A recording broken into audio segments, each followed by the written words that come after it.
Let's situate ourselves in medieval Spain, particularly in the area of Andalusia, in the southern part of the peninsula. This is the fortress palace of the Alhambra, a royal citadel erected above the city of Granada, the last remaining city dominated by Muslims. They built a palace city on top of a mountain, one that would resemble paradise.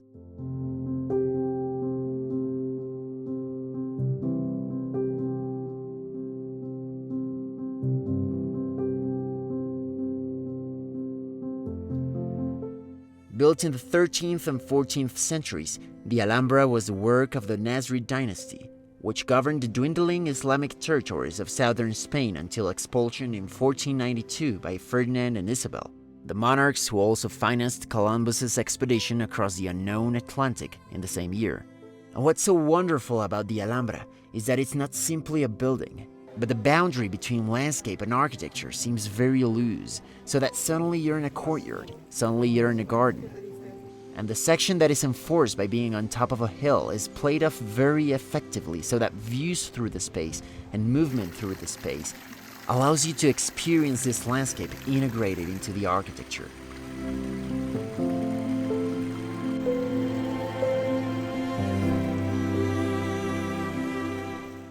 Here's a site plan of the Alhambra. It's all divided into three parts. In the westernmost part of the complex, we have the Alcazaba, which is the oldest part of the Alhambra. This was built as the centerpiece of the system of fortifications to protect the area. Its configuration occupied a triangular space contained by a wall, at the far end of which is a bastion built in the times of the Catholic monarchs, while on the opposite side we find a wall fortified with 3 watchtowers. In fact, the whole complex is entirely surrounded by a wall, and it has several watchtowers such as the Torre de la Vela, which is the tallest and most important in the whole complex. And just the view of the city that you have from the top of these towers is breathtaking.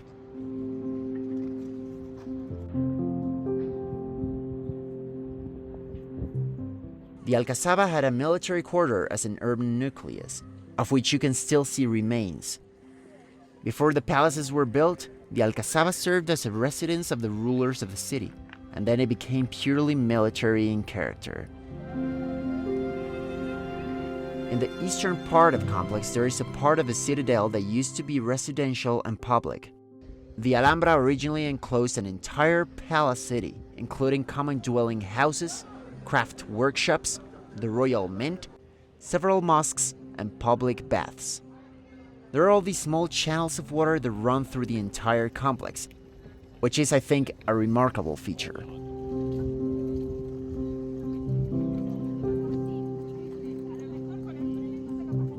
In the north of the complex is the most precious part of the citadel, the very reason you visit the Alhambra, the Nasrid Palaces, which were the residences of the emirs, the Muslim rulers of the city of Granada.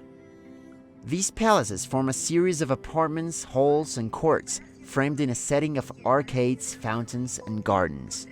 Upon entrance, you right away notice how it's ornamented with minute surface decoration, either in plaster, precious stones, or glazed tiles. The walls are inlaid with glazed tiles to a height of 4 feet, above which is a separate scheme of arabesque treatment carried out. We must remember that Muslims only decorated with floral and geometric patterns, and also with a writing called calligraphy. This is the mexuar, which functioned as the entrance wing.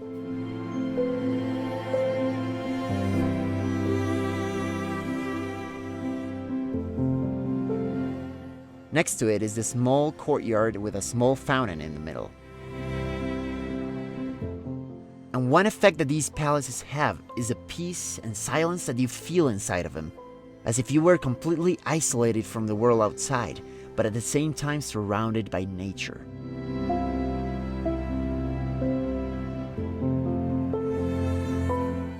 The whole idea of the garden is something that you see again and again in Islamic architecture, and it's always negotiating between a geometrical definition of the garden and the kind of explosive fecundity of nature to replicate itself and to become green.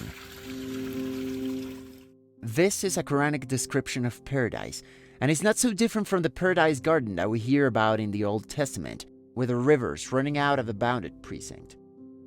but the image of Paradise Garden is more emphatically deployed in Islamic architecture than in Christian architecture, especially in the gardens.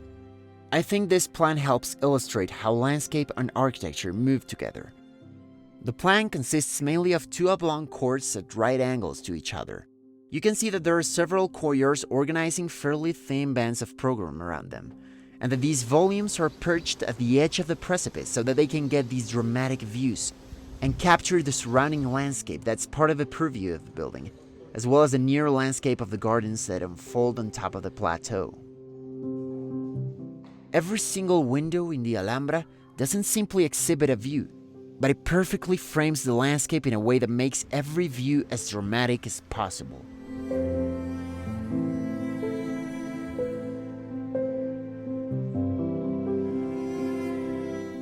Here's the view from one of the courtyards in the Alhambra. You can see that it's a big palace and a big hill, and you can see the rest of the town stretching out on the lowlands and the palace moving up the hill.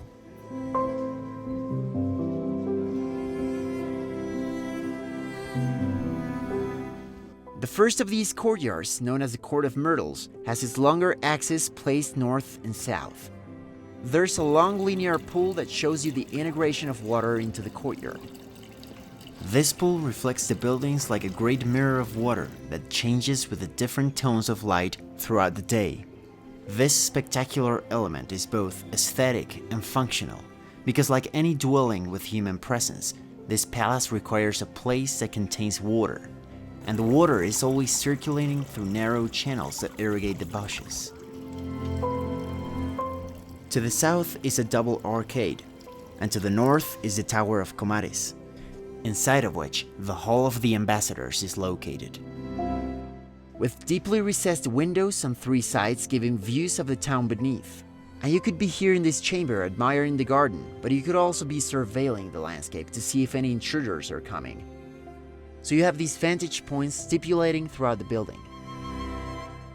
And notice that in this room, the windows have an element that is frequently used in Islamic architecture called latticework. And latticework is very functional for places that have a warm climate, because it allows light and airflow through the area without letting in direct sunlight. And since Islamic architecture is very introvert and introspective, latticework is also used to add privacy, as you can see through it only if you're inside of a building.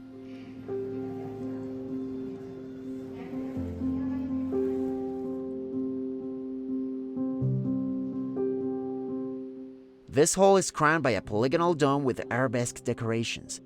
This dome is a wooden masterpiece of craftsmanship. It is formed by cedar wood decorations covered by interlacing patterns, and it's a representation of the seven heavens of the Islamic paradise, with God's throne in the middle.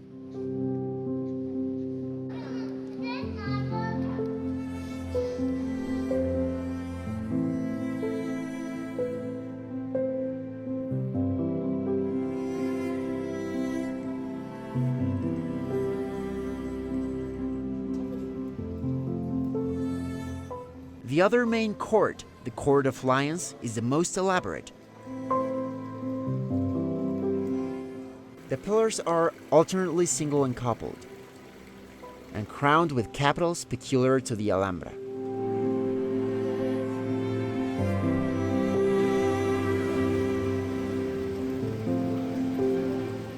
The arcading is of wood, covered with richly stuccoed decoration.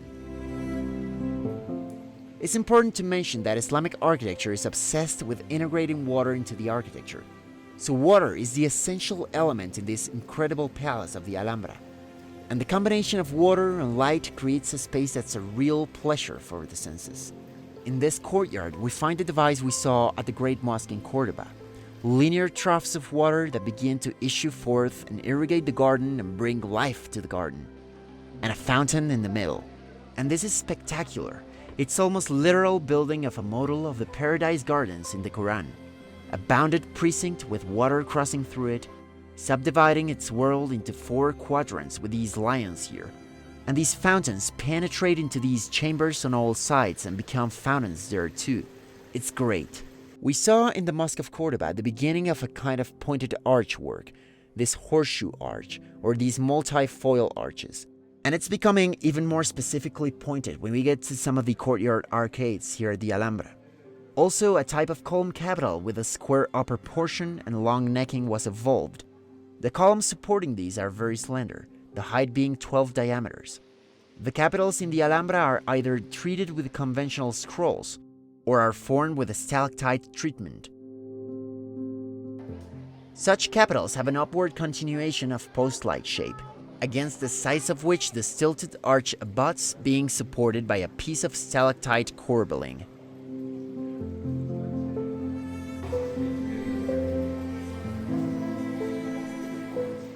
The Hall of Kings is at the eastern end of this courtyard.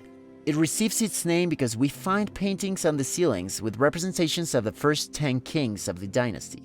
These are painted on leather and they have a clear influence on Christian Gothic art, since we don't usually see images of people in Islamic art. It's even been suggested that these were actually painted by Christian artists.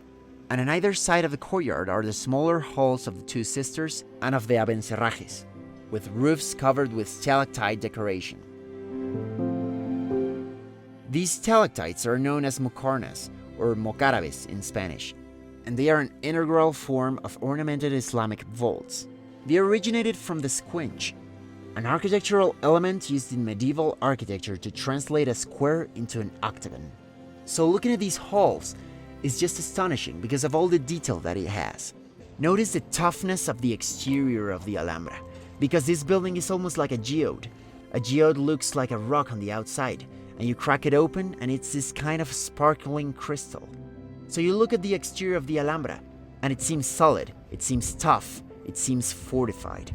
But when you crack through that masonry shell, you get the same light, diaphanous collection of screens that we observed in the mosques. You find this dematerialized, extremely light architecture. And the effect is really amazing because you're in the shade, you're protected. But you have this amazing transparency of view through the whole space. It's phenomenal. The richly modeled geometric plaster decoration, brilliantly painted and gilded, has probably never been surpassed.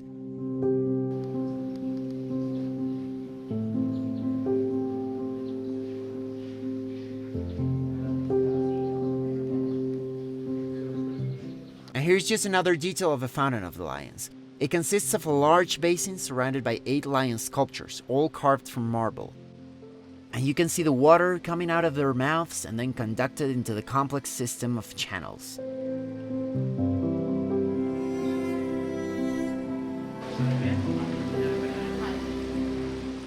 Past the Courtyard of the Lions is a corridor with a small hall known as the Mirador de Lindaraja, which overlooks a courtyard with the same name. A kind of court of oranges that you would see in a mosque. This entire corridor is a work of art, where you can take a closer look at the rich details of these windows.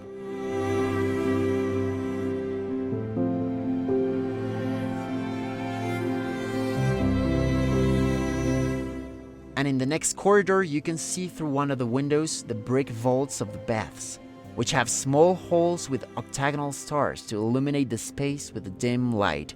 The vaults are supported by columns and horseshoe arches.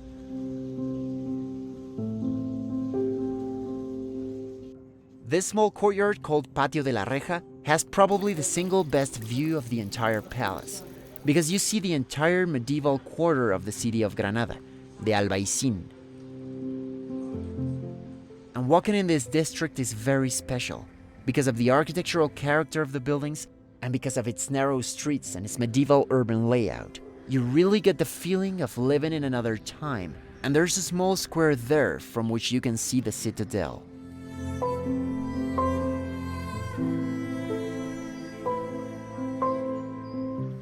The oldest palace that is preserved is the Partal, in front of which we find a large rectangular pool with a layout similar to what we saw in the court of Myrtles, and also a set of small garden areas, again integrating the water into the architecture to irrigate the gardens.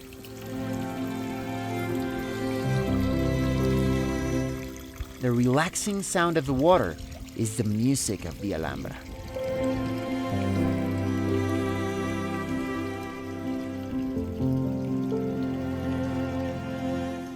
There's just so many astonishing views in the Alhambra that make this piece of architecture a great pleasure for all the senses.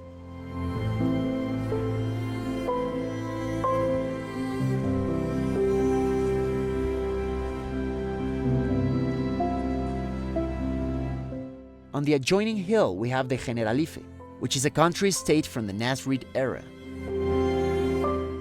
To get there, you have to cross a bridge and walk through a big garden with terraces, pools, and water channels.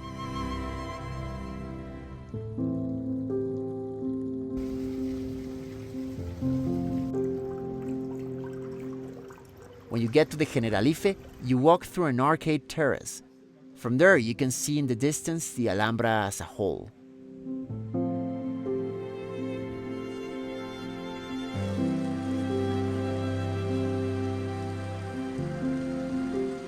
The Generalife features several rectangular garden courtyards with decorated pavilions at either end, and it's representing the fusion between nature and architecture.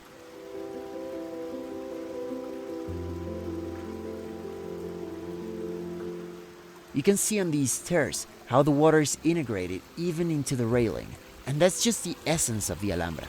Water, nature, and architecture, all as one, where you can feel the freshness even in this warm climate.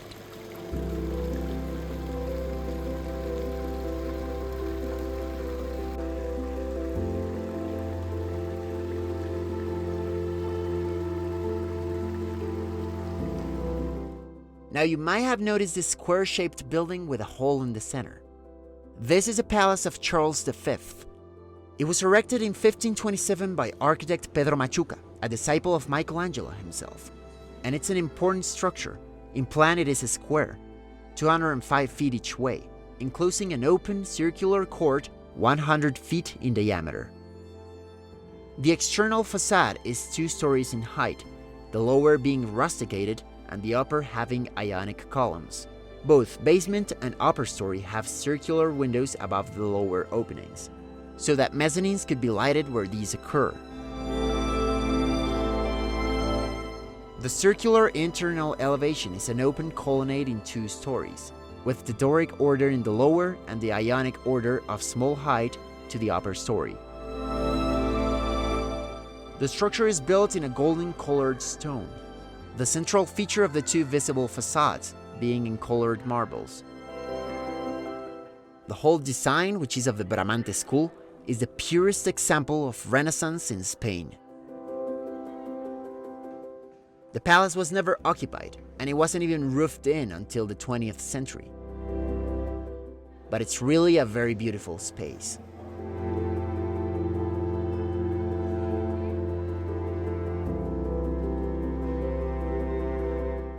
This is no doubt one of the most important and spectacular architectural complexes of medieval Islamic architecture, and it's one of the best preserved too.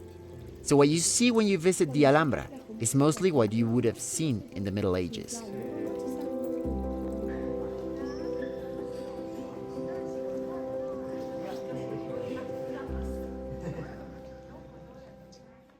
So that's the Alhambra seen from an architectural point of view. I hope you have enjoyed this episode because it took me months to make, so please make sure you leave a like in this video because it helps me a lot to continue.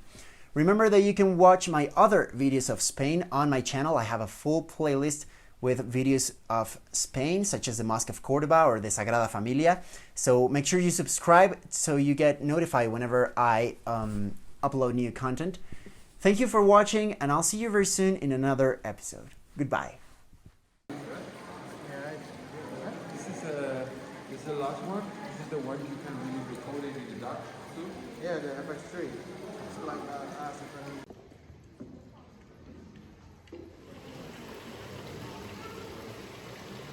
¿Es